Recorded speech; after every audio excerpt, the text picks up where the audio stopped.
Welcome back to Staff and Faculty Sessions Podcast with your hosts, Anna and Chelsea. What's up, y'all? Welcome back to Staff and Faculty Sessions Podcast. I'm Chelsea. And I'm Anna. And this is the podcast where we will spill the tea on higher ed and name the ways that authoritarianism is creeping up in our classrooms, our campuses, and in our communities.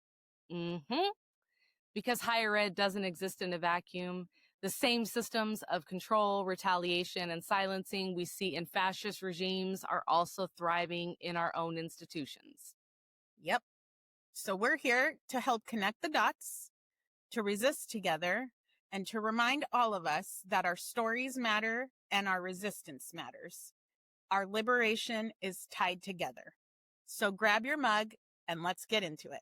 What's up, y'all? Welcome to Staff and Faculty Sessions. I am your co-host, Chelsea. And I'm Anna. Welcome back. We have an awesome guest with us today, so we're going to give her a minute to introduce herself. Beverly, would you like to tell our listeners a little bit about you? Hello, everyone in the staff and faculty community. My name is Beverly Dines. I am a senior leader and chief operating officer who has scaled operations in many industries, including higher education. So I'm thrilled to be here in community today. And on top of that, I am a career empowerment content creator. You can find me at Beverly Dines everywhere. But let's get into the real tea, because that's what I'm excited about. We've been gabbing. We had an amazing intro call, so I can't wait for you all to feel this energy, because we got some tea to spill and some stuff to talk about. We sure do. And she really is an empowerment content creator, because every time I watch her videos, I'm like, yeah, we got this. We also have to name that Beverly is checking in from Chicago. Yes. Yeah. We'd like to do a little bit of a check-in. How's our spirit feeling? How are we sleeping these days? We know there's a lot of heaviness happening. I'll kick it off. How about that?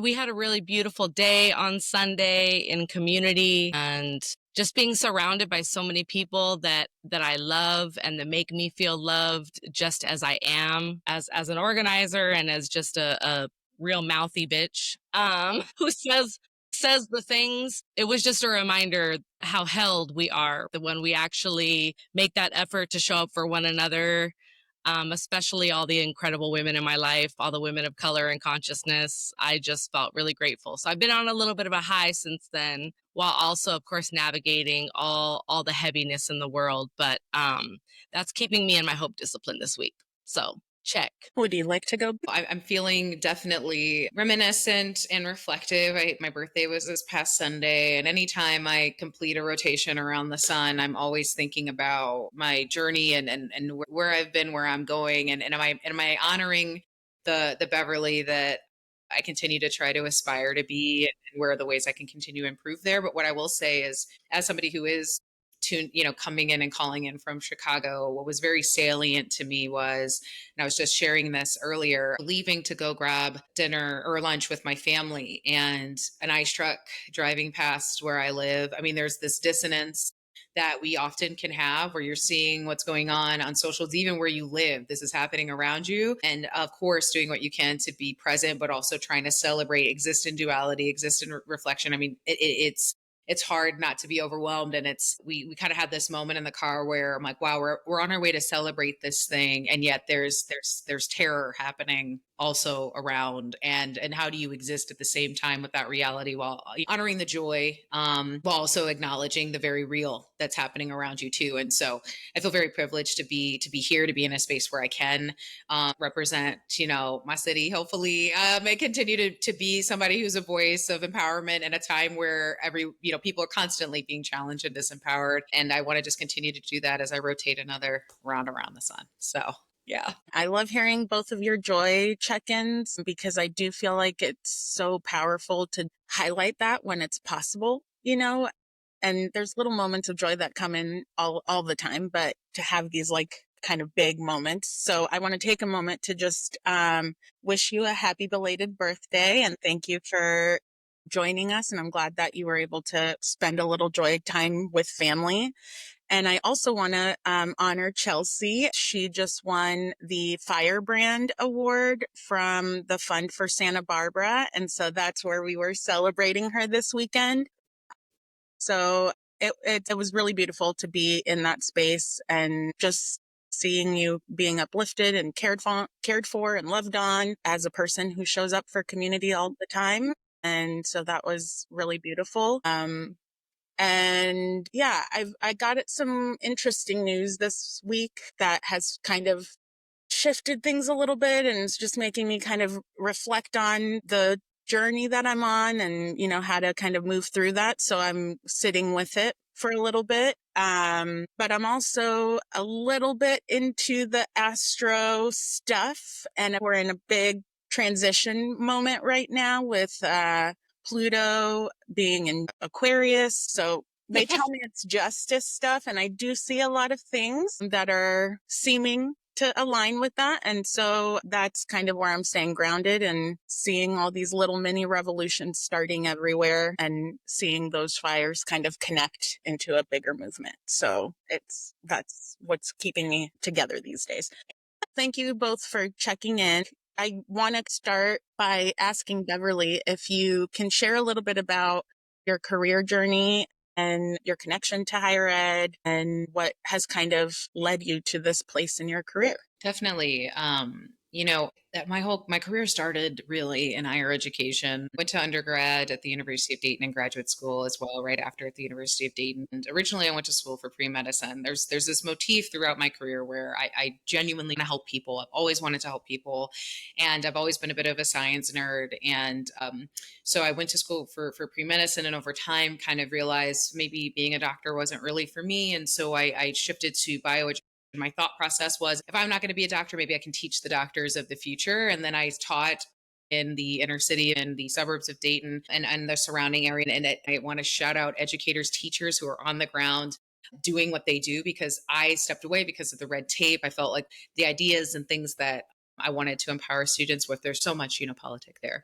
And so shout out to the teachers who are fighting through that and still advocating for students with an unfortunate amount of resources, if any. And with that being said, it was my junior year of college. I was kind of figuring out where I was going to live, and a leader in higher education who was on the student affairs side mentioned the RA process to me. And at the time I was like, I don't want to be an RA. Like, that's not my thing. And it was a couple of days or a week before the end of the application process. And we were walking up past each other on campus, and she said, Beverly, did you wind up applying to be an RA? I kind of gave her this non-response. I didn't really have a plan for housing the next year. I think the serendipity has a funny way of interceding in those spaces, but I said, okay, fine.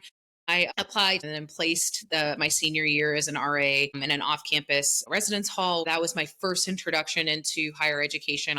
From there, I didn't know what I was going to do after graduation. And I'll never forget my residence coordinator, who was a graduate assistant. He was my supervisor. He's like, Beverly, I think you'd be a really formidable higher education professional. You should think about student affairs. And I genuinely was like, oh, you can do this for a job? When I thought of higher education, I thought faculty. And I'm very fortunate now to be, a guest lecturer at different universities. I've always wanted to be an educator, but I think for people who have either experienced the not so great side of being right, whether you've been written up or other than, you might hear that and go, what? You can be a professional narc. And let me tell you, I genuinely didn't even see it that way. I'm a nerd for policy and procedure. I think that was a gateway also into creating an area of control around my life where I felt out of control, which we can talk about.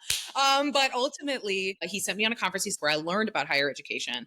I went to a session on you should not have to pay for your graduate degree. There are things called graduate assistantships, and you should pursue that. The privilege of being in the right rooms. I mean, I was one of very few women of color and people of color, frankly, in that room.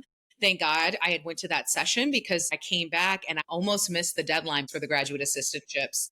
I'm about to graduate. I get a graduate assistantship. I start my master's of science of education with a concentration in policy, law, and finance. And my goal was to be a university president. I love operations. I love infrastructure. I love policy. And ultimately, again, I experienced a lot of, both institutional racism, but also interpersonal issues. Growing up, the sophomore slump hit me really hard, and a lot of other things where I thought, I want to be somebody who's infrastructurally a part of the change. And that's going to be a motif you hear throughout my entirety of my narrative. But then after I graduated from graduate school, after working at an HBCU, an HSI in California in Merced, I worked at a community college. I mean, I did all these different internships. Finally got my first big girl job in New York City, working as a residence director in off-campus housing at a university. And life hit me like a ton of bricks. I talk about it a little bit in my book, but 2018 to 2019, shoot your girl up, spit her out. Getting there, I was isolated. I did not understand the culture. I didn't have friends. There were so many things that were happening that my 24-year-old self, I wound up being there. And by July, almost a calendar year after I got there, I was throwing so many things out because I could only pack what I could in my Jetta and headed back home to Chicago. That then created a course correction journey where I worked in retail ops, working 2 jobs.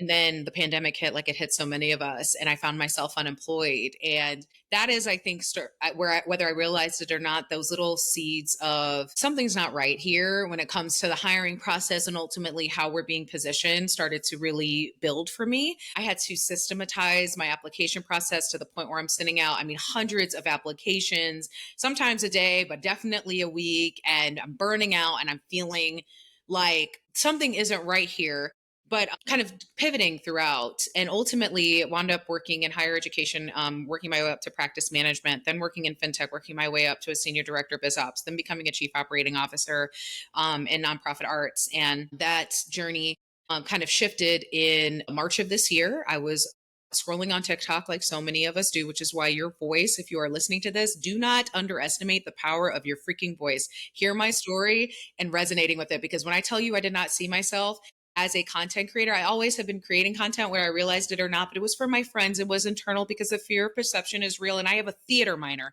So if I have a theater minor and the fear of perception is real, understand that I empathize. I was scrolling like so many of us do. And I saw a video of a woman. Her name is Sid, who was crashing out literally on her TikTok. And she's like, I'm so tired of people saying that the reason we're not getting jobs is because of our resume and because we're not trying. We're doing everything we can. You're not in this market. She was ballistic, like so upset very clearly. I felt this. It had 2 million likes. So many people were resonating with her. And I remember sitting straight out of bed. This was in March of this year going, are people telling people that the reason that they're not getting jobs is because of their resumes? Is that what's happening? Because I really wasn't on Career Talk. And I go over to Career Talk and I see video after video, and I'm slowly becoming more and more enraged because there's these tips from these creators that are, here's what you're doing wrong. Here's what you're missing. Here's what dum-dums are doing to get jobs, and you're not a dum-dum. So here's what these all of this negative framing. And I got up, I threw on a cream sweater. I literally didn't do any makeup. I put my phone on my windowsill and I said, the reason why you are getting ghosted by opportunities, the reason why you're not getting responses back from employers, the reason why you're being rejected without recourse isn't because you're not doing everything you can. It's because there's a lack of empathy right now across the board. A lot of the issues that you are communicating out in the market are because of a lack of infrastructure, a lack of automations. It takes 2 seconds to automate your back-end ATS systems to auto reject and send a message to someone so that at least they know that they didn't move forward in the process. There is no excuse for ghosting. It is a lack of empathy. And that is the real issue here. And I woke up the next day and I had a couple hundred comments and then likes, and people were like, can you make more? And I'm like, whoa. And now I'm looking at Anna and Chelsea having just eclipsed 150,000 on TikTok and 120,000 on Instagram from 0 in March. So I'm just so privileged to be here. It really, this is the time for more truth telling, for more honest dialogue about the ways in which that the systems that are in place aren't even working for the people who built them. And so that's my motif overall. Yep.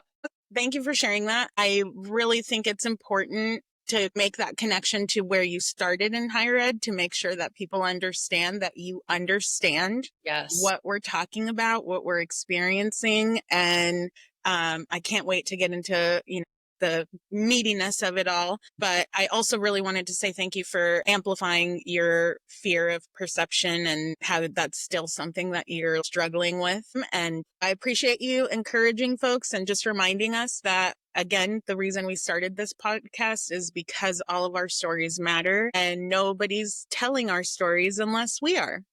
So today we're focusing a little bit on that specific executive leadership area. And we're talking about what it means to be in the executive suite, leading with kindness, and, why it seems that so many executives are still struggling to figure out the way to blend those two things. And then, of course, we like to leave folks with not just the complaint and the here's the shit. Okay, bye. We like to give people some solutions, some strategy. That's why we are so thrilled for you to be here. We like to start with a little bit of tea in the news. And so we talked a little bit about the article that was written in Roll Call. We'll link it in our show notes. But there was a discussion there about basically what is hurting education and coming from Beverly Daniel Tatum, unintentional serendipity with the Beverlys dropping knowledge today, but just talking about what is it that the issues are. And so she says there's a lack of trust from the public now. There's issues with enrollment and where that is coming from. That there's multifaceted rationale for that. The whole political context that we're living through right now and the very divided space that we're trying to exist in, which I think is facilitating a lot of erosion of the pillars of freedom of speech and academic freedom and, rendering people frozen and scared and talking about what tone deaf leadership is doing in this process of feeling like we have things that need to be done and the courage doesn't seem to be catching up to the folks, especially at the top. So wanted to just kind of get a little bit of your take on why you think that might be happening. I mean, where do you even start with it? But I think first, because I did my first master's thesis on social media literacy in the digital age. I mean, serendipitous, universal breadcrumbs. I am very cognizant of, data. I'm a data-driven operational leader. So I want to see in the comments, what are people actually saying? Not what the media is telling us they're saying. What are people actually commenting and saying? Number one motif I continue to see, no matter who the leader is of any party, is, okay, we hear you when they do these platitudes or these statements, we hear you, or this is unacceptable, or the whatever. In the comments, it's, okay, great, but what do we do? What do we do? What do we do? What do we do? Where's the action? I myself actually went to a Congresswoman, Robin Kelly, my soror, I'm a Gamma Rho Sorority Incorporated, and I was invited to a tea to celebrate her.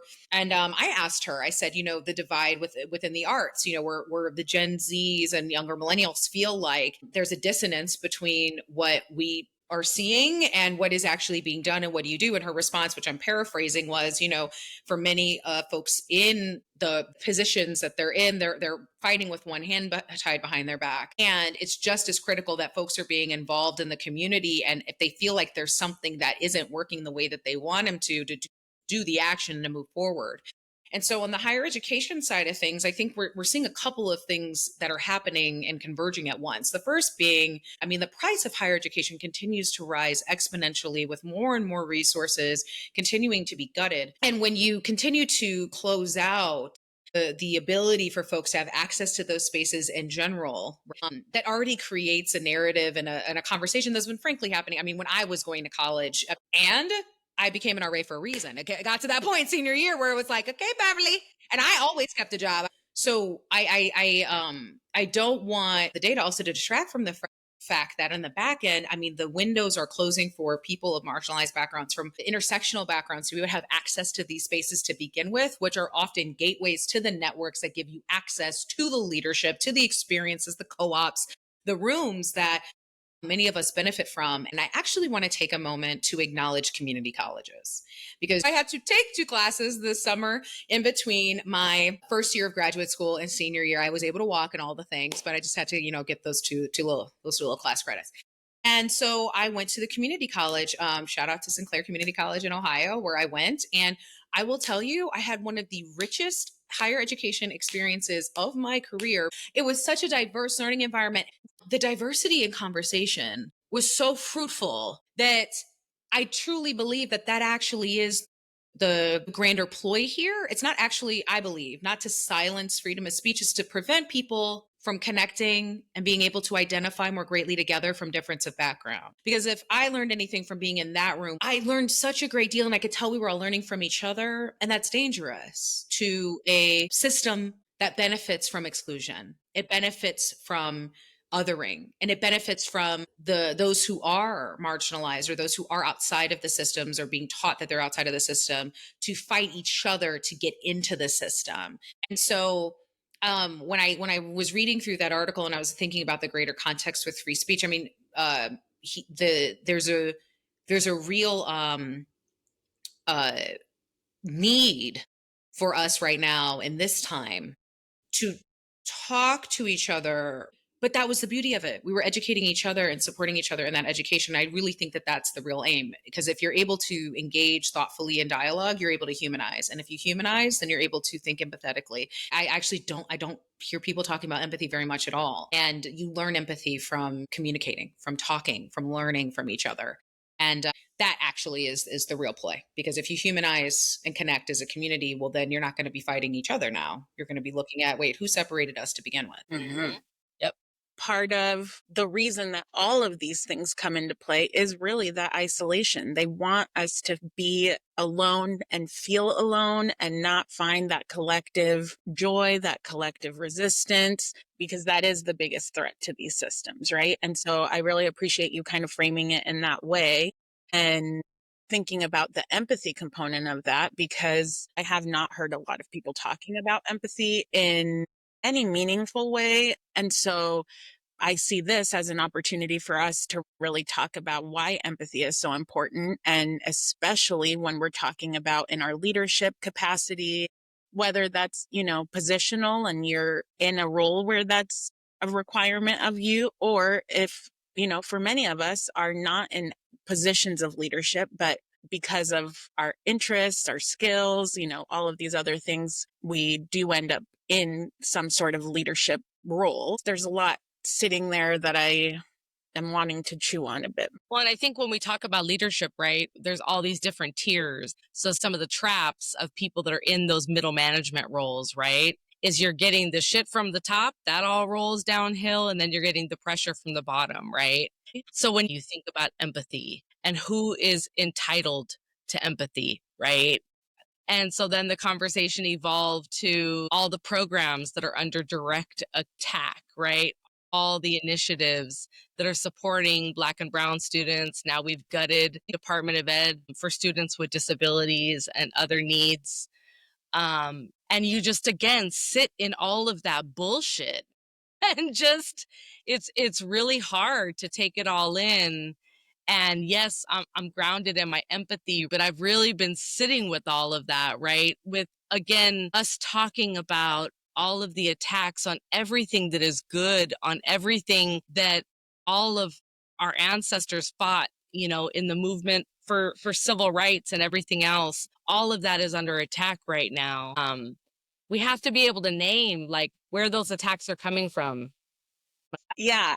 I mean, and I think that's part of kind of the struggle with this disappointment from society in higher education at this point, because you're seeing institutions, and I guess those leading those institutions aren't really taking a stand one way or another for the most part. And so it seems like they're just kind of flowing with the tide in this moment, right? And so that kind of makes me wonder, now that you've been in this executive suite a bit, I would love to know, like, what have you learned about power in those roles? And has that shifted? And how has that shifted? Yeah, this is my experience. There's a lot of unresolved anger and feelings at the top. And I want to break down why that is, because as we talk about empathy, empathy is a verb, in my opinion. You can say you're empathetic, but if you're not actually able to put yourself in the shoes of someone else, then it's empty vocabulary. And I think that's often why it feels like a buzzword to folks, because it takes a great deal of emotional maturity and discipline to put yourself in the shoes of another person. Especially, I'm faith led, and I believe in God and Christ, and I think like it is hard to love your enemy. Okay, so I preface that by saying, when in my experience now, I've worked in a lot of different industries. And what I will say is that There used to be a time. I'm going to start with the folks who are in the working class of it all and work the way up. And I'm going to speak for the also the culture typical, meaning people who were able to enter into these systems naturally or by way of networking. And what I will say is that there used to be a time you could work at a company for 40 years and get the gold watch at the end.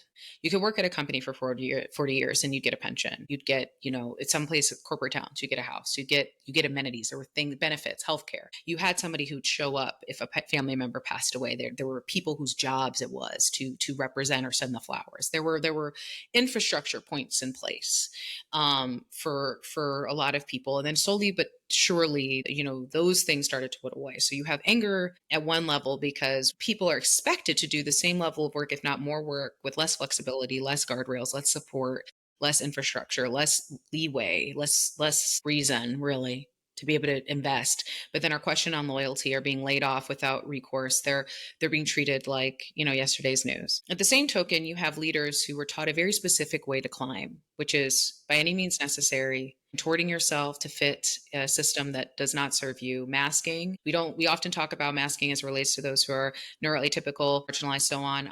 I'm a Libra and I also am intersectional. I mean, masking is in my middle name. And I would be remiss if I didn't acknowledge that a lot of the white men that I worked alongside, I know they're masking. I know that they're performing a character that they've expected to have to be in because whether their dads or their brother or their cousin or their whomever, there's all this positioning, right? So you have generations of people who are benefiting, of course, from the system, which is where this duality comes in, right? Because in my opinion, happy people don't sniff snow and then to get through the day and then drink to be able to sleep and then sniff snow in the morning and then pray for conferences so they can cheat on their partners. Those are not things that happy people do. And so if anyone's, listening to this and like, I'm happy and I'm great, I'm like, okay, do you look forward to opportunities to not be at home? Do you look forward to conferences to fly away, to be able to be on site because you like being able to schmooze? What are you running from? Escapism, all the escapism. Right. But then an even further element, which I believe really is the sinister underbelly of it all that we don't often talk about, is when you have tied your identity to recognition frameworks in a system that celebrates you for bullying yourself, your boundaries, who you are innately, authentically.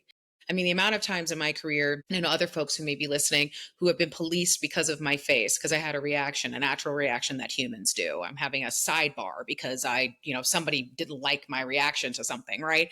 The amount of times where, even down to my hair, I mean, there was a whole season of my career where I exclusively straightened my hair as much as I could because I was told like that is the executive look, right? Only to find out that I actually got more compliments when I wore this girl out. So because the authenticity, right, is so rare. So when you come out as yourself, when you're wearing bright colors like I do, you're stepping into your truth, you actually shine brighter, but that's not the narrative. That's not what's taught. So when you attach your identity to this, what happens at the end of the line? What happens when you get to the end? All you have left is to face yourself. And that's what happened to me. When I left higher education, I entered into the corporate arena for the first time. I very quickly went away from assigning value and recognition to the work that I was doing to empower my teams, the movements I was creating, and the employee experience across my career, which honestly, and when looking back, is highly more impactful than any raise or title I've ever gotten. But what actually was driving me, which ultimately led to this vast course correction I've had in the last 6 months alone, was I was driven by the recognition of the raise and being patted on the head and being told that me abusing my boundaries, being available at all hours of the night, working myself into the ground was a good thing. And keep going, keep doing what you're doing. Like so many leaders I've worked alongside. And I looked up and I was the person answering text messages in the Uber on the way to my wedding. Slack messages at funerals. I'm very fortunate that I've worked at some organizations where I have been truly acknowledged and recognized for my humanism, and others where I literally was in a car accident in 2021 where I'm very fortunate to have walked away with a sprained ankle, a sprained neck, and a fractured thumb. I was at work again 3 days later because I received pressure from my senior leadership that, if you're not here, how are we going to get XYZ done? I show up. I have a staff member who literally, I didn't even realize I was slurring my words because of my pain meds. I just was there. I was ready to show up and figure it out. Again, this is how corporate gets you. It gets you young when you're eager. You want to prove, especially for those of us who have experienced othering for a very long time, and you're finally in an arena that's celebrating you for doing the most. You want to, you run after that. And I had her pull me aside and she said, Beverly, what are you doing here? And I said, well, I mean, I have to show up for the team and I have to, she's like, Beverly, you need to go home now. Okay. I go home. I sent an email to my supervisor. I said, hey, I thought I was ready to come back. I'm actually not. She sends me a scathing email back. I'll never forget it. You are untrustworthy. How can we trust you? You said you're back, but now you're not. So are you actually back? By the way, if you stay out, you're going to have negative PTO. Have you ever heard of negative PTO? Your girl had weeks worth of negative PTO. You're penalized for self-advocacy. So what does that do? What does it do? So you imagine at the leadership level, you have people who've been doing this for 40 years, constantly abusing their own self-advocacy because they have been taught they've been Pavloved into believing that if I say, hey, actually, I really don't want to be on this Zoom call. My daughter is getting married. And I just like, wait, I thought you wanted to be at the top. I thought you wanted to be in these rooms. And so what do? You utilize other methods to self-soothe. I mentioned in our pre-call that when I was working in higher education, one of the main reasons why I stepped away is for those who are unfamiliar with residence life. When you work at the professional level, you are often an on-call responder. And I don't know if things have changed now. I'd love to implore okay, I see some no's. I see some, but I'm worse. I remember answering a call with a student whose parent had passed away and she had defecated in her bed from stress. And I get called again for somebody who was experiencing suicide ideation. I then get done with that call. I literally go to put my head on the pillow. Ding, there goes the phone again. I'm up. It's 3 a.m. I have a student who is in the process of being assaulted physically by her partner. There's no infrastructure then afterwards, after I've had this whole week of trauma after trauma after trauma after trauma. I then say, where is their infrastructure for our counseling?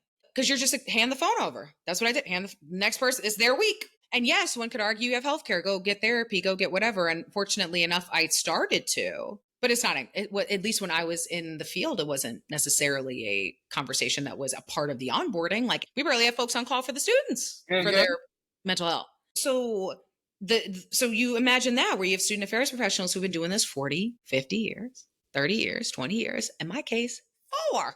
And I realized at 24, oh, no, I will actually not survive it if I continue to work in this capacity. And so that's why I think there's this, but why do people do it? You're taught, you get free housing if you work in res life, you get the benefits, you get to work on college campuses. And I'm not at all shading residence life. I really, truly found it so very fruitful when I was working in it. And the same thing goes for corporate. I have learned so much. I've loved it. I've loved being able to work alongside so many people. And when we talk about leadership pains, if you all are suffering up top, and then folks who are coming in, Gen Z, Gen Alpha are not playing. Younger millennials are not playing. It's beautiful to see. Like you have to earn their respect. That's what I'm seeing on my side. You have to earn their respect before they are loyal to anything because they've seen their older siblings. They've seen their parents. They've experienced it themselves. They're like, nah. I'm not committing anything longer than a year unless you show me, maybe even 6 months if you don't show me that it's worth it. But now senior leaders are like, well, back in my day, you had to earn your shot. Yeah, back in your day, there was a pension and PTO that was longer than 2 days. And you could actually live. This country in particular is not livable anymore for young people. Elder millennial, I'm out here like... Yes, and the fastest growing houseless population right now are elders, right? So it's all been a lie, right? That American dream is a whole ass lie. But young people, you're right, they are not playing and they're not trying to stay in your crusty organization for 40 years. I was going to say, I think actually there's a lot of folks I've been able to meet in my community who I believe not everybody wants to be a Fortune 500 CEO. Not everybody wants to climb the corporate ladder. I truly believe the vast majority of people just want to eat, pay their bills, maybe travel, visit their friends, have a couple parties, enjoy life without having to worry about the collections agency coming and putting a pink slip on the door. I mean, truly. And so that's also been the narrative in the early 2000s. And we saw this a lot with Facebook rising, Reddit rising, a lot of these in Silicon Valley rising, where you live where you work almost and you have all these benefits, but the point was that you're constantly working, right? There was this narrative that was fed of, well, just keep hustling, keep working, and you get all these benefits, but at what cost, right? There's a whole other end, we talk about physical health and wellness. But I think there are so many leaders who are starting to have the conversations because they're seeing it reflect in their staffs. They're seeing the turnover because people are not waiting long anymore before they're moving on to that next opportunity. And I will tell you, some of the best employees I've ever worked alongside were C-suite leaders who had been there, who had experienced either being laid off. Again, going back to empathy in action, it is very hard to be unempathetic if you yourself have not experienced a thing. And I think that's also what a lot of folks are experiencing, which of course I think enrages the marginalized population. It enrages a lot of people who have been screaming from the rooftops for hundreds of years what's been going on. I have been saying since the beginning that unfortunately it has to impact the privileged and it has to impact the people that have not actually had to experience an adversity that is akin to what marginalized groups have experienced before it becomes salient and then it becomes a part of the conversation. That the reality is such that whether you're in corporate, you're in higher education, you're anywhere else, it's evident that folks are struggling to find themselves, let alone find each other. And with continued access to mental health care and not even cultural context on what that means for you, right? I mean, I come from a cultural background where going to therapy is not a thing. It's not a discussion point. We don't get depressed. We don't get sad. We don't get anxious. You push through. Okay. And it's not something that's sustainable for even the people who are saying that it is. It's so true. And on our last episode, it was talking about psychological safety and the importance of that. So much of what you're saying is kind of reminding me of how all of these systems and how maybe we need to do a better job of actually communicating, especially to those that are not marginalized in the system, how you are also being negatively impacted by this. But sometimes I think we get to this place again of like intellectualizing and Right. theorizing and It is so surreal. I will tell you that one of the things that used to make me giggle a lot, which is not funny in the grander context, but it really is. I mean, it's really this simple. I cannot tell you how many executives I've had to explain if you invest in your people, if people are happy to work at your company, they will continue to work at your company and they will work harder because they're being invested in, which means you will make more money. Pay people livable wages, give them benefits and infrastructure to feel challenged, which is not as difficult as a lot of these thought leaders and people with mouthpieces really want to make it seem. As somebody who has replicated what I call an empathy forward operations approach across many industries, it's actually really not incredibly difficult. It's not, it's humanism as an infrastructure. Because once you build it, then it becomes a high accountability framework. What I believe is happening right now is a ton of accountability without infrastructure to give people the opportunity to rise to it. And then what happens is you get people who are being held accountable for systems that actually aren't built. You have to set the tone because I do believe that people are adults. So if you tell them, hey, these are your expectations, and they still don't meet expectations, you give them an opportunity to fix it. If they don't, then, I mean, most people are very smart. They understand, okay, well, if I'm not meeting expectations, I'll be pissed. But it is what it is. It's a business has to do what a business has to do. The issue is that that part isn't happening. So it's really that simple. Give people the clear expectations, allow them the opportunity to do it, pay them what they're worth, give them incremental raises and benefits and so on. They will fight to stay at your organization. Stop bullying while it's happening at your organization, because that's the other thing too is these a lot of businesses in higher education as well. I experienced this in higher education. Bullying is hellish as an adult to experience. It's like, because my whole thought process, and I used to say this directly to some of my bullies, I'm like, aren't we working?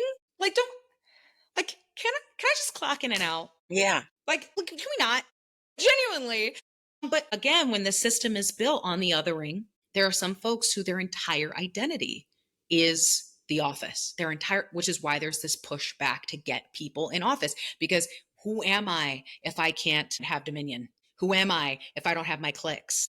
High school never ended for me, and I don't have the infrastructure around me to start to investigate why I don't want it to do that self-healing, because that's again empathy in action. Like, how that's how I think. No, instead I'm going to actually make everybody else like conform to me and my toxicity and my own pain and my own, frankly, in my opinion, my own lack of self-care, because I don't know who I am without control.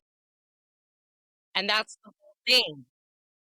when it was like, come back and sit in these crusty spaces where you're going to be dehumanized on a daily basis 24/7 because I actually don't know how to lead. So I have to control, right? And it's true when you do the dignity work, when you humanize spaces, when you actually can meet people where they're at, what do you call it? Like the rigor, right? The results need to be connected to the support. And it really is the place where they're just missing it. And it's a bunch of folks that are not bearing witness to the struggles of the students all day either. In our context, right? The people Yeah. on the ground that are really struggling. Y'all are making decisions with your, $1,000 salaries, and you talk about student centeredness or people centeredness, but you don't know what that looks like because you can't even listen. You can't bear witness. And so when we think about all this separation, the classism that we're confronting in all these spaces is really such a big part of the brokenness. And that's being curious, and that race class narrative in particular. I'm being curious about how we break that down together, because it's the only way we're going to survive. Everything else is suicide at this point. And the folks that think they're at the top, I'm like, yo, these billionaires, like it's a 1% club. You ain't in it. That movie, Don't Look Up, like you're not on the spaceship that they take. You think you are. You think you're a temporarily embarrassed, millionaire or something. You're not. Like, you're going to be here with our asses, and we're going to have to care for one another. And what's that going to look like? I love that you mentioned the disconnection between the actual lived experience on the ground and being high up. Because one of the reasons I also transitioned from higher education, and again, I commend everyone who is still fighting the good fight and doing the best that they can, was because the amount of times I got in trouble over the course of my career for advocating for students, like the genuine trouble. I remember when I was working in New York, and there was a situation that was happening on campus that was kind of really taboo in a lot of different ways, but ultimately there were staff members who didn't feel listened to, and all I did was sit. When I got called, I sat, I listened, I validated. I was taught, I was very fortunate that when in my graduate program, I was taught how to validate, because that's the other thing, is you can't have empathy without validation. If you don't know how to validate, it all comes together. But just acknowledging, hey, I can understand and empathize why you'd feel this way, because it's a systematic flow, and everyone can learn how to do that. And I remember after sitting with these students, it was like I was called at like 11 p.m. I sat with them for about 2 hours because they were really torn up about this thing. I get pulled into the office the next day. You know, what were you doing there for that long? Why were you talking to them? And I was like, they were shaken up about this situation, and they wanted to. And I'm on call, so I figured, don't do that. A few weeks later, I had a staff member who basically had a situation where they wound up falling down, or somebody in my building wound up falling down. There was something to that effect. And again, there was a member of the enforcement group, I will say, who tried to move the student. They tried to position the student who had had a fall. They had hit their head, and all I said was, "Hey, do you think you should be doing that? We're actually not supposed to shift them if they've hit their head." And he said, "I have EMT training. I've done this and this." I said, "I hear that. I'm just saying, if they've had a head fall, we probably shouldn't be moving their neck." I was pulled outside by him. He was like, "Who do you think you are? I've been doing this for however many years. How dare you question me in front of students?" I'm like, "I'm not questioning you. She had a head fall. I also have some science background. I'm telling you, if she's got any spraining, who do you think you are? How dare you question me? Pull me outside." And I'm like, "I'm just trying to advocate for whatever." A few weeks later, I got told that members of that enforcement group thought I was a non-starter and a problem because I asked a question and advocated for that. And I remember just bawling because it was hit after hit after hit after hit after hit, because I'm like, I thought that's what I'm supposed to be doing here. I thought I was supposed to be, and I'm not perfect. Let me be very clear. I think one of the things too that's so hard, right, in that environment where you're battling up against the powers that be and also trying to battle up against yourself. Again, this was my rock bottom year, y'all. Like there was so many things flying out at once. I was most certainly not perfect. I don't ever claim to be. And the whole reason I came in higher education is because I wanted to be the student affairs professional that I felt like I didn't have myself when I was really struggling. And the times that I really felt I was able to do that, I was penalized for it. So I think if I could impart on, and anyone who has the ability to be a change maker, to be a decision maker, whether you're supervising leaders or you're a part of hiring processes, do not penalize the people who are trying to do the right thing. If there is a politic that exists at your organization, at your university, that maybe that they are not aware of, that you can pull them under your wing and say, hey, I see that you are trying to be a part of the change. Here are the avenues that are available to you. Here's what we can do. Here's how we can fight with the system. If you're an exploder, that may actually not work here at the university. So how do I empower you?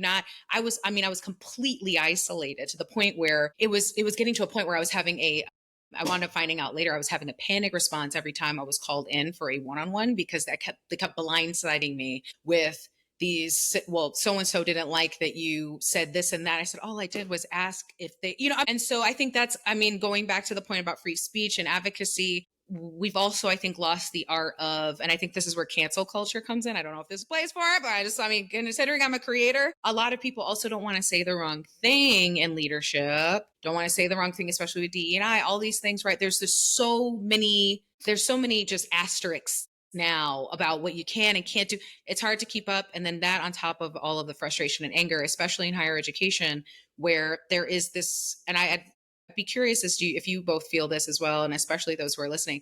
I always felt like there was, and again, I've worked across the country, I've worked at all different types of organizations, this narrative of like, you talked about the student experience, diversity, inclusion, but then when situations would happen on campuses, at least the ones I worked on, it was like how don't no we no, this wasn't discussed in the way we'd like it to be discussed, and therefore it is now wrong. And that to me is so harmful, because I think when we talk about these things, a lot of it is like what's going wrong. A lot of things that people are doing right. There's a lot of universities like Columbia and UCLA. People are fighting back hard about what's going on. I don't want to lose that in the conversation.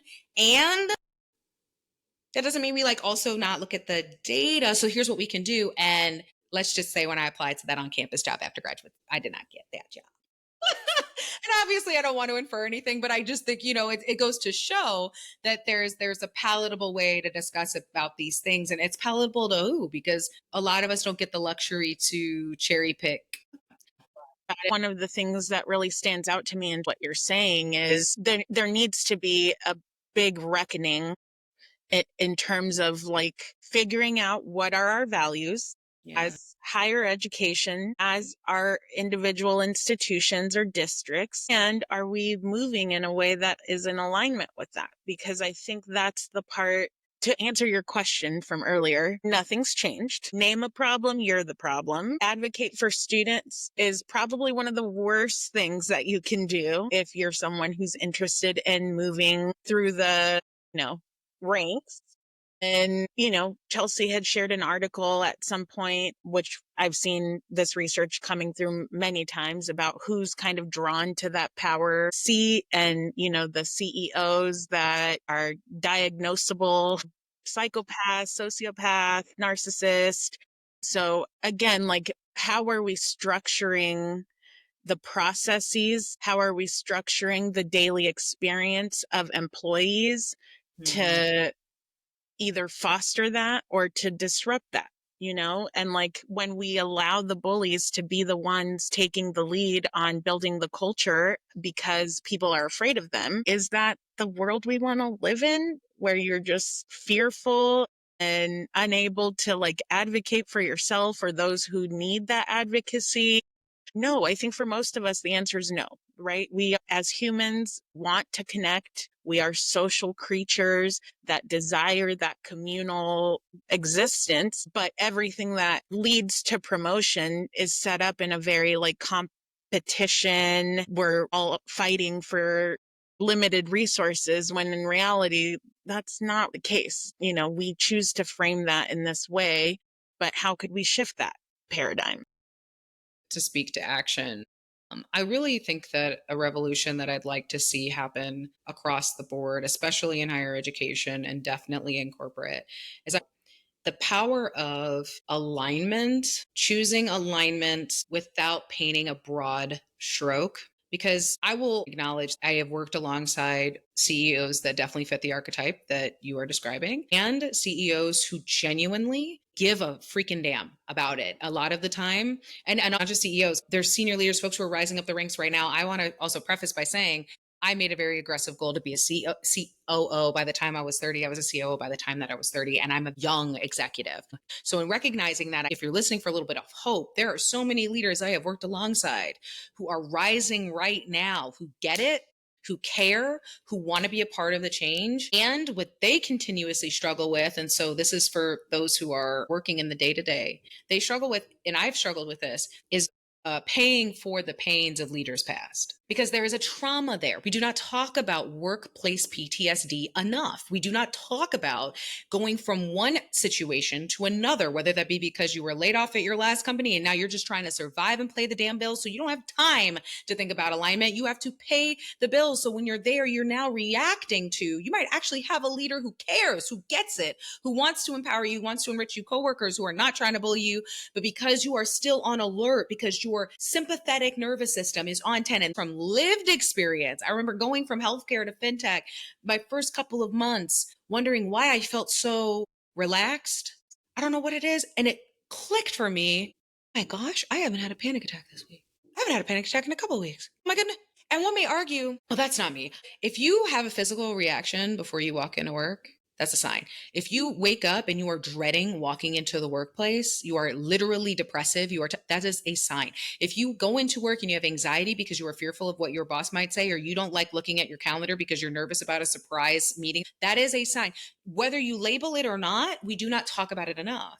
So then what happens is people who want to be a part of the change are then jaded because they have employees who are hurt and are traumatized and haven't had the ability to validate that. Now they're jaded, and then the cycle just freaking continues. So going back to alignment, if you are in a situation right now where you know that you are at a company that does not serve you, maybe you are unemployed or underemployed, and know that you are in a situation that is a little dire, maybe you've been unemployed for a while, or you are working in a higher education institution that you've been banging from the rooftops like so many people have been doing, that things got to change.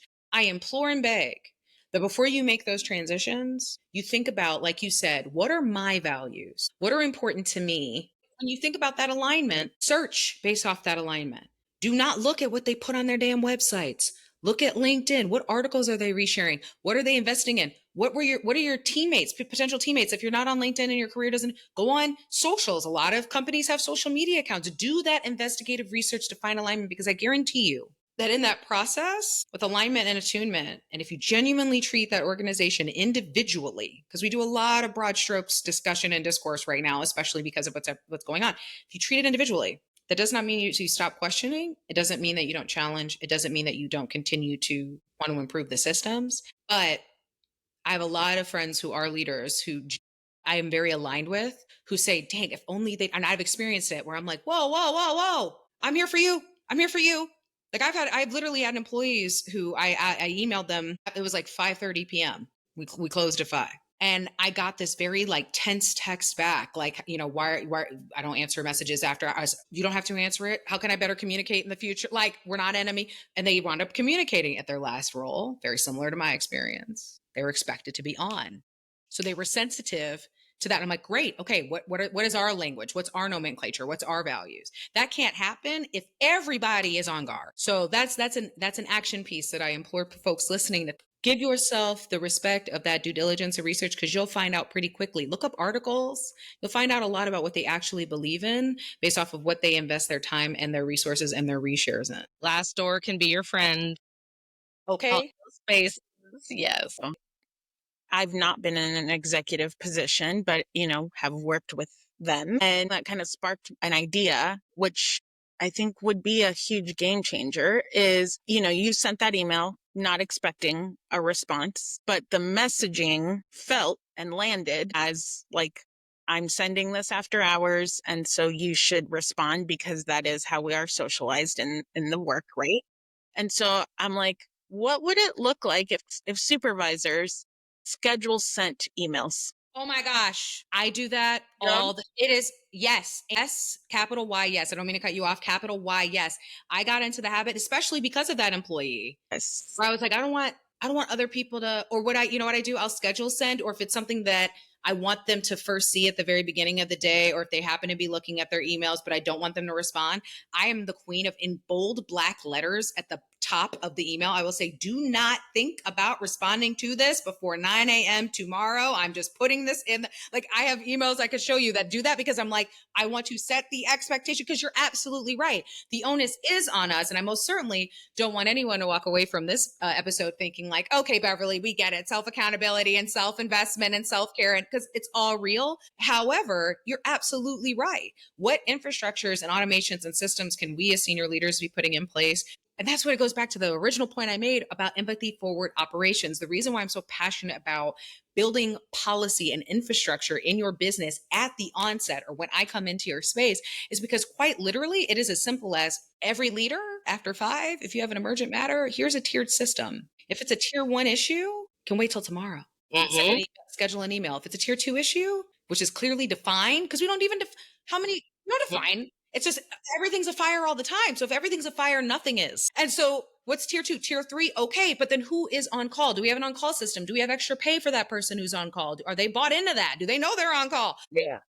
But then once it's built, it becomes infrastructural. Now, leadership doesn't have to be pissed because they don't have the resources and the support that they need when something that's a tier 3 issue comes up. And then people aren't pissed on this side because they don't feel like they have expectations that are silent of them. You are absolutely right. That's why my framework is empathy forward operations, because some things are as simple as, okay, for a yearly review process, for example, if we know in advance that we are only going to be able to give at the high end a 3% raise, because businesses are businesses are businesses, right? If we know this, okay, setting expectations early, but then not stopping there, because a lot of companies will do that just so everyone's clear, we're on a level set that it's going to be a 2%. No, not, but then building a roadmap. I have templates that I've built over my career, giving employees, this is the roadmap though for your next promotion. This is what we need to see from you. These are the metrics we need to see from you. Here are some things here's what you're doing well. And once you reach these markers, you're up for promotion. I cannot tell you how many times employees have been like, wow, the transparency, I've never had this before. So now I know exactly what I got to do. And then what happens when they do it? Don't make them come to you. Come to them. They're doing it. Come to them. Congratulations. Thank you. Whether that's in 6 months, a year, 2 years, recognize with your money, but also stop doing the pizza parties. We don't need any more pizza. We don't need more pizza parties. If you don't have the infrastructure, it honestly feels insulting. When people are like, well, I haven't gotten a raise in 2 years, but like, thanks for the za. Yeah. Said nobody ever, Thanks for the t-shirt that I don't want to wear. Exactly. The swag, But there's a world where all of it can exist because people love the weekly lunches if they also see a pathway for them to grow in their roles. People love the gift cards at the all hands meeting if they also feel like they're being paid a wage that makes sense for the work and output that they're doing. And on the accountability side, which I know is difficult for people who listen to, people don't like being held accountable. People don't like it, but I'm going to tell you right now, I believe in a coach document system, which a lot of people do not do. But I believe first identify it. We're not documenting this conversation. Hey, what happened here? Okay, great. Coach again. Hey, what's happening? We said we were. Was there a system that's not in place to keep you successful? Not did you do something wrong? Is there a systems breakdown here? Happens again. Okay, we're documenting. This is a verbal conversation. I'm going to write it down. Then a written documentation. Okay, okay, now at this point, there's been 4 to 5 opportunities for us to accept it, and not what I'm hearing from my community, which is you mess up once, you're out. Or the goalpost keeps moving, you're put on nebulous pips with no end date. That is really the... Like, what the hell is even that? If you're going to hold me accountable, be real, be transparent, be upfront. And as leaders, me speaking to executives, if the end goal ultimately is to get them out of the organization, because this is the part that really makes me mad, be honest. We need a 3-month roadmap for you. Here's what we're feeling we're not seeing. Here's what we feel we really need to get. Here's where the department's going. We want to create an off-ramp for you. Who in our network can we connect you with that might be better aligned with so that you're not on your butt? It's humanism. Yeah. Stop insulting folks' intelligence was my whole thing, is like, quit. I'm a whole grown ass person. I am smart. I am capable. I'm doing all this incredible, empowering work with students. But in terms of like structural work, I'm doing that outside of this place. Right. And I've had the same conversation with you 10 times and you keep just like bullshitting me. And at the end of the day, that becomes enraging. That's that level of disrespect that, like, if we could have just had an honest conversation about what's really happening here, we could have set like realistic parameters around when the change is actually going to come. Right. then that feels much better than that slow maybe. Exactly. Or even the like layoffs are coming. We don't know who's going to be impacted, but somebody's going to, so everyone's on edge and anxious for the next 4 months and wondering, like, is it going to be me? Is it you? You can't focus on your job if you're nervous, if you're going to have it tomorrow. And I think there's this narrative, I will say, on the back end that I've heard from many executives, which again, I think is part of the reason why we're seeing what we're seeing is, well, there's a fear of retaliation. If you're too honest with people, well, somebody might come and react negatively, or somebody might, I mean, in the age of folks walking in offices and having very intensive violent reactions, if we say this, if we're too honest, but I've always said, every time I've heard this, I said, I don't know, how would you react to being told that you're valued, you're respected, everything's great, and then the next day your key card access is removed, you can't log into your computer, you're told unceremoniously, thanks so much for your time, here's a 2-week sev package, you can't negotiate. I feel like I'm going to have a traumatized response to that and be angry at that over, we're doing some restructuring for this department. It's probably going to go into effect in about 3 months to 2 months. We want to let you know now so that we can empower you. What can we do for you to transition you humanely while recognizing that this is the end date that you'll be for sure out of your role? We want to empower you. What can we do in our community to support you? We have some networks that we've already started doing referrals with. They have a few open positions. We're going to connect you with their HR teams. I don't know. I might actually be very grateful to that organization for thinking of me as a person and actually honoring in exit that they valued me the whole time, because all those pizza parties are quick to forget. And when you've had to sit on that end, I think that's why a lot of people very much vehemently hate HR right now. I empathize. I said to myself after, unfortunately, I've had to sit on the other end of layoffs and and I'm like, respectfully to those who have chosen that career, when somebody tells you, like, my wife is pregnant, and someone tells you like, I have somebody who's I mean, like, I'm gonna lose my health insurance before I again attempt to have the most joyous experience of my whole life, right? And that's what ends up happening is when these spaces are so inhumane, like you were sort of alluding to earlier, it robs the joy from everybody. all those experiences that you might have actually Experiences, celebrated. right? Yes. And if you think that that trauma doesn't become the culture Yes. in an organization, that is what it becomes. It's unhealed trauma that becomes culture because it is never actually addressed. Yes. And if we can't confront it, and that's where we're at with this whole system, this whole world, is we've been, ducking and dodging what's really broken. Mm-hmm. And people are broken now Yes. because the systems are so inherently inhumane. And so I'm being curious about, like, because you do have this platform and you're doing this incredible work, this coaching, you're speaking this into existence. I feel like we're doing that together. We're speaking this into existence. Yes. What does it look like for those people, again, in those top tiers that are also miserable? Like you said, it's almost like when Bell Hooks talks about All About Love, that the patriarchy harms men too. Right. This shit is hurting you too. Yeah. What are some really tangible steps for them to, like, get right with themselves so they can move differently as a leader, right? Not as a manager. Right. Because act like leadership and management are synonymous, and they are not. They are not. There is a very big difference between being Yeah. So, like, what does that messy interrogation look like? That person in the mirror stuff. If I today want to show up as a better leader, and I have all this power, where do I start from your opinion, right? Where do I start? Okay, so I'm going to first start by addressing the people who feel like they don't have anything they need to change, because I think that is actually the demographic of I think the vast majority of leaders who genuinely are, like, looking at themselves in the mirror, and I will never forget, I had a mentor who told me once, Beverly, bad leaders do not look back at their mistakes. Mm-hmm. They don't investigate that. I want to talk first to the folks who are kind of looking at the grander conversation in the zeitgeist, and who are bigger companies who know that if they put out an ad tomorrow, that they have the gift of choice right now because of the way the hiring market is situated. That's what I want to talk to first. At the end of the day, money, right, is the bottom line for the vast majority of these leaders, right? But it's so much more than that. Because turnover is very expensive. You can sometimes pay up to 200% more than the cost of the salary of the hire. I am a COO. I've seen these numbers. So we're going to talk money because that's what talks, right?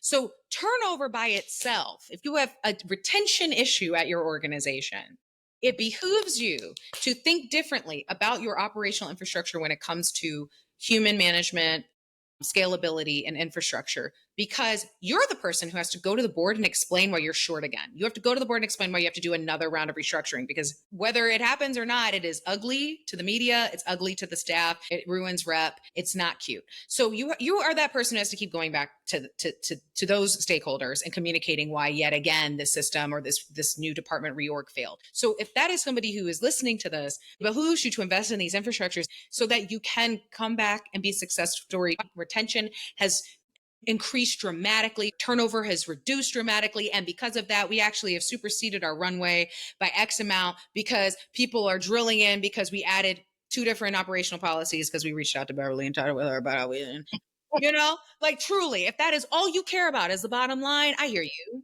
Hopefulness is that as we work together, you come to understand the value and duality. You can care for about the bottom line and your people. In the same token, for my middle managers, because I want to talk to them next.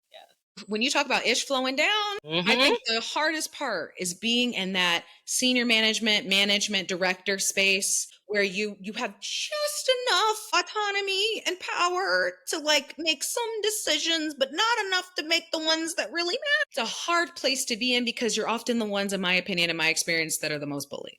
You're never doing enough for the team, and you're never doing enough for the senior leaders above you. It is a tough place to be in. The wisdom that I would impart on them that are like a tangible action item is I want anyone who's a middle manager in any industry you're in right now to sit down and think about what are the centralized complaints that you have unilaterally, because we don't often talk about leader to leader accountability, employee to employee accountability. Unilaterally, what are the pain points that across the board you and other middle managers are experiencing? Because what I have learned in my career is that every time I have banded together with other middle managers, other directors, other senior managers who are also encountering the same issues, our voices are louder together than they are by ourselves. So if I say, hey, are you also experiencing this process breakdown? Because I know it's impacting me and my team. Is it impacting, you know what? Yeah, I wish we had a better communication system. Okay, well, let's ask so-and-so in marketing. And are you also experiencing? Yeah, you know what? I was thinking about that. Now you have 5 senior leaders. Okay, before you go to leadership, because this is where I think folks get it wrong, is they go to leadership and they're like, okay, we are all unhappy with, wait, what is the root issue? What are potential solutions? How do those solutions impact the bottom line? In the case of higher education, right? A bunch of student affairs professionals, a bunch of faculty members getting together. What is the root issue? What are a series of solutions? Putting you in the mind of an executive leader. I cannot tell you how many ideas I thought have been wonderful, but I know I can't sell it to my CEO because that's going to cost us amount of money I can't justify, right? So if you're already putting yourself in that seat of, okay, well, solution A, this is how much lift it'll cost. It'll cost us no dollars because here's how we've been. Solution B, it'll cost us maybe this. Solution C, maybe some training and this amount of money. Do that work.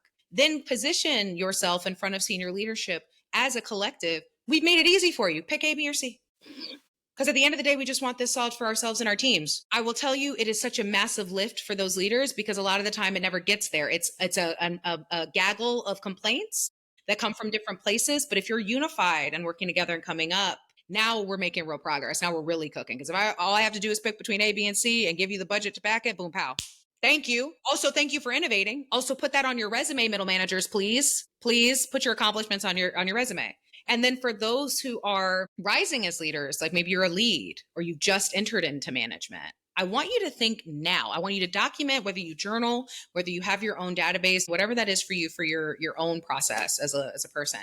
I want you to document what were the best things about the leaders of your past, and what were the things you never want to see replicated again. Because here is what I think. Again, I'm a highly reflective person, and I've learned over time that that is a unique thing about me. And so I want to impart on those who are starting now. We don't often think about what we witnessed. Because then when you are growing as a leader, that becomes your framework. I want to continue to be a leader who actively listens, does not listen to respond. I want to continue to be a leader who is thoughtful. I want to continue to be like, I never want to be a leader who makes somebody choose between convalescing and healing after a car accident or returning to work and then yelling at them over the phone because I'm never going to be that person. But earlier in my career, I had to write those things down as a commitment to myself to never forget, because recency bias is real. So those are 3 very tactical ways, wherever you are in your leadership journey, to stay the course in being a part of the change in ways that, frankly, in my opinion, aren't even as explosive. Because if you are naturally embodying the leader you want to be earlier on, you're already being a part of the change. If you're a manager that is showcasing thoughtful collaboration, that only helps you and the organization, plus you're innovating, which only helps you in the organization, plus you're caring about the bottom line, which only helps you in the organization, you rise. And then if you're an executive level who's like, you know what, I just want people to like do the job and like make the money. Okay, look up the data on how human forward operations and human forward leadership actually makes companies more money than less. And at the end of the day, at the bottom line, what kind of conversation do you want to have with your stakeholders in a year? Yeah. Well, because that's the worst part. When you continue, say, surveying your employees Yes. about challenges they're having, culture issues, whatever it is, and then you don't actually change anything, that's where I feel like the real harm Yes. Because comes what was in. the point of asking? Exactly. Why'd you What ask? was the point? So we're kind of stuck in this definition of insanity where people are also not wanting to share their experiences anymore or contribute to those processes because they don't feel like it's going to matter. So then their voices get erased from that out of cynicism, apathy, again, fear of retaliation. All those things are very real. That can be so traumatizing. Like It's Yes. so me traumatizing. telling you how I feel in the survey is so traumatizing, so much. Yeah. Yes, especially when you know, when you feel like it won't amount to anything. For executives listening, especially those who are in higher education, and I will tell you, I've been in some rooms where executives very openly complain about complaints. They're like, "Ugh, like, what do they have to complain about this time?" Kind of stuff, right? I'm not talking to those leaders. I'm talking to the ones who are like, I don't get it. Like, I feel like we're doing it. Why are people still mad? I want you to look at that last survey you did. And I want you to genuinely audit. I want you to not only what you fixed, because a lot of leaders stop at what they fixed. Have you gone back to see if it's still working? Have you checked in with your team to assess if it needs to be reiterated? And if there's a lot of complaints that are happening across the board, again, this is why working with an operator like me, because I literally built this infrastructure where I did a survey analysis. I interviewed 40 employees at an organization individually, 30-minute interviews. I then took all of the data, I made it I anonymized it. I then concretized that by department and then created action items by each department. And then in collaboration with those leaders, I said, what are our top 3 objectives as identified? Here's what the employees said were the top 3. Here's what you're saying are the top 3. Here's the overlap. Okay, this is the one thing in each department that we are tackling. We're getting it done. And then every quarter until I left that organization, I had quarterly meetings with those teams about each action item. And I said, hey, how's this still working? Are we still liking it? And guess what? New things came up, but guess what? It was proactive, because now I have a dedicated space where they know and trust that the thing's going to get done and that somebody is there caring about whether or not it still works for us. The follow through is what I think is often missed, because I have seen it so many times. We fixed it. We gave you guys this new policy, or we gave you guys this new benefit. Okay. Or we did a training, but We did a nobody training. Exactly. realize anything. Exactly. Or again, do that person in the mirror shit to be like, okay, and this happens in higher ed a lot. We're like, okay, we have a problem with anti-Blackness on this campus. We're going to spend all this money to do these trainings and then again, not actually change the way we move, not actually acknowledge the times that we have caused harm. Not, you know what I mean? It's just like, okay, boop, boop, moving on. Yeah. And then you have people who also have a new awareness about those things. And so it's again, even more harmful. Yes. Because now I understand what this looks like and I see it happening. And I'm, over here chicken littling saying, this is still happening. This is happening right now. This just happened yesterday. and nobody can be accountable. Well, what's also meta about that as somebody who's booked some of these trainings and planned these myself, planned them, and then ultimately just started doing them myself because of the lack of follow through, is that people have made millions of dollars selling these types of trainings to organizations, and organizations with leaders who I believe, again, genuinely want to do the right thing are being fed a narrative that if you book with us, if you do our training protocol, we will solve racism on your campus. Okay, we're investing. I think this is going to solve the problem. So you do it, you book it. It doesn't solve the problem because a lot of these training components do not have a follow through system or cadence as a part of their infrastructure. You have to pay extra for that, which is why, again, if you work with me, that's included because it's necessary. But beyond that, what happens then? There is a callous that happens because I did the thing. I went to my leadership, advocated. I'm speaking on behalf of, those leaders. I went and I got a $50,000 grant to do this giant training. And you can't point the finger because then you look like you're deflecting accountability when in reality you were sold. Because people, especially in the high, we don't talk about it enough. Well, maybe you got to bring me back because this is like real deep cut tea. We don't talk about enough how many people capitalized on the DE&I movement during the pandemic. We don't talk about businesses. Oh, I'm sure y'all do. But I'm saying A whole episode on that sprung up to be like, we'll fix it for you. And I did audits of a lot of these businesses, and I went, well, wait a second. These aren't long-term solutions. These are glorified trainings. They're trusting these folks who say they're an expert to do the thing, and then it doesn't work still. It makes that callous that much worse. So, invest where there's not just the training component. It is a systematized follow-up system with documentation, with different types of opportunity to follow through and iterate so that even if you yourself don't want to own it as an organization, hiring a leader like myself or other leaders like me coming in who's like, hey guys, okay, well, I got the data. We're here for another quarterly review. This isn't working and this is, and here's what I'd recommend. And here's that. And I think a lot of leaders don't even know that that's a reality, which is why my voice in this space, I'm so excited to continue to have dialogue because I'm here to help because a lot of people were sold a lie by these organizations who made millions of dollars on DE&I fix-its that actually have now made the people who wanted to try calloused towards real systems that will actually make their businesses boom and their employees happier. The grifters keep ruining everything. Every time. grifty's gonna grift. Yeah, right. You cannot create a system that works for as many people as possible if you're not including voices from the most marginalized places, right? So we need to be working closer together to actually want to solve the problem. Hello. And if you are somebody who has been feeling this in your spirit, please join me and others who want to see systemic change and long-term change. But hiring a third-party consultant like Anna and Chelsea, hiring people who will come in and say, oh, well, everybody has to be bought in. That I think that alleviates pressure from leadership too. Because I guarantee you there are leaders who are going to hear this and be like, can I just, Beverly, if I can just sit back and be an employee and let you handle it. Okay. But then it'll be handled.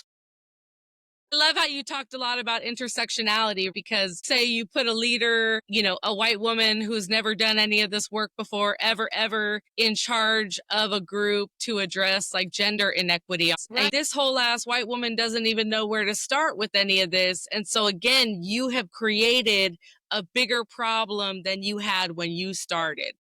Because the people who do have that consciousness in the room are sitting there like, what the and you're wasting my damn time. And I leave more harmed in this damn room. And now, so really that intentionality, you don't just eeny, miny, moe somebody to hold that space. It has to be done with integrity, with intentionality, and there has to be a long-term plan and vision that is not rooted in checking the box.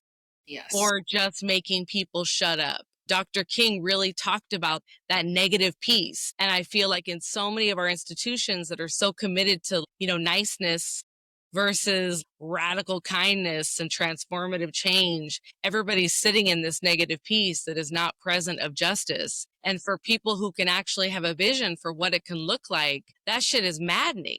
It's worse than it was before. I know we've gone really, really long and we got a lot to talk about, but we're going to come back. We're going to come back. Yes. Yes.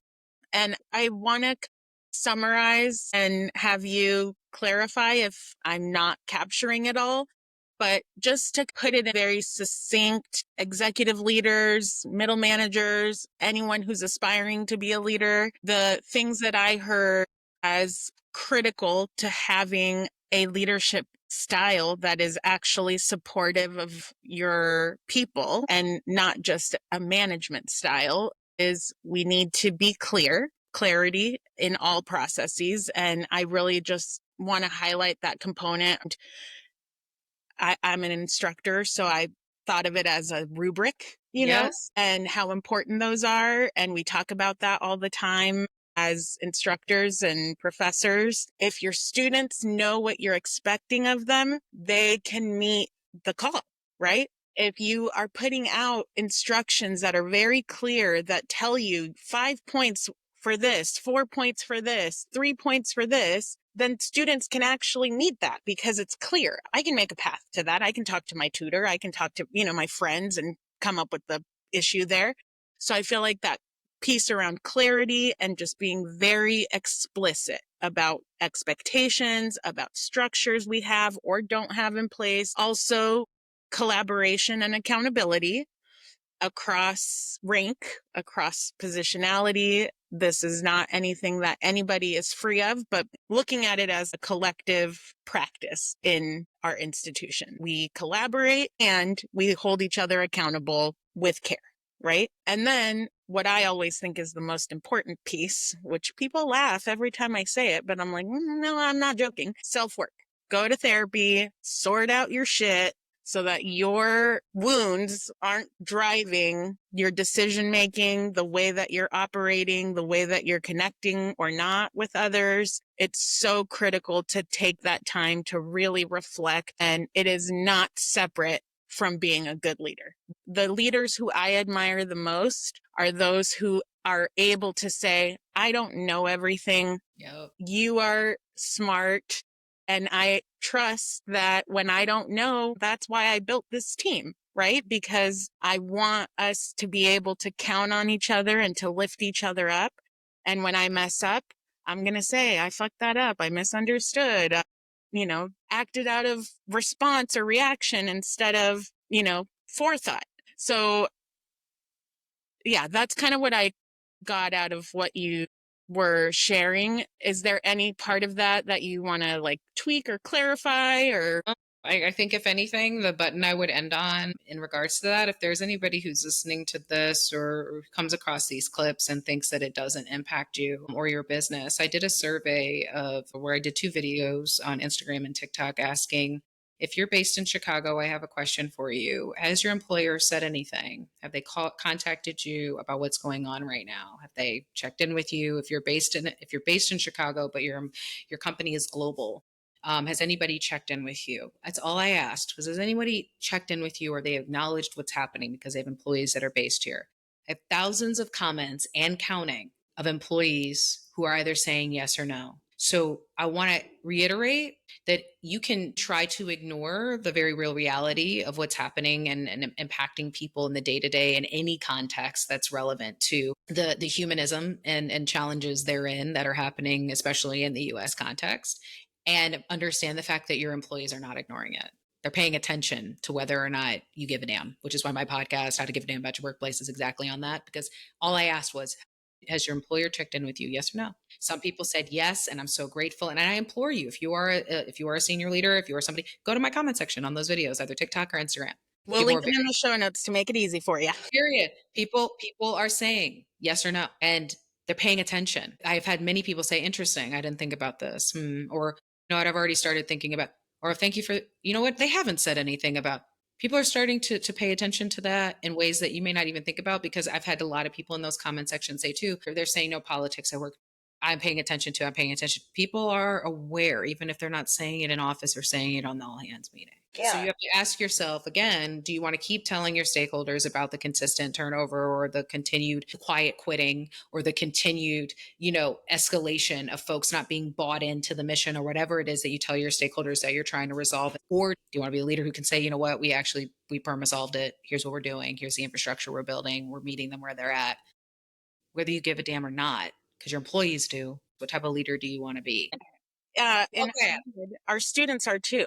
Ooh, They know when we haven't sent out an email, you think they're not talking about that? You think they're not feeling erased? You don't think they're feeling terrified that the place that they spend so much time in isn't acknowledging the reality, especially as a college campus?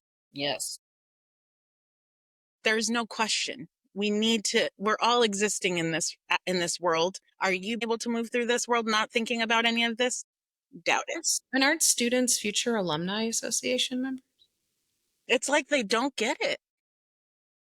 It's your literal bread and butter. We talk about all this student-centeredness all damn day, and you can't acknowledge even one part of their full experience, which you are being funded to provide, especially those students with all of these intersectional marginalized identities. And how many of us aren't giving money when we get the calls because of the experience we had? Like, I know I get my letters. Like, I mean, I'm just saying. Well, aren't those your future donors? Literally.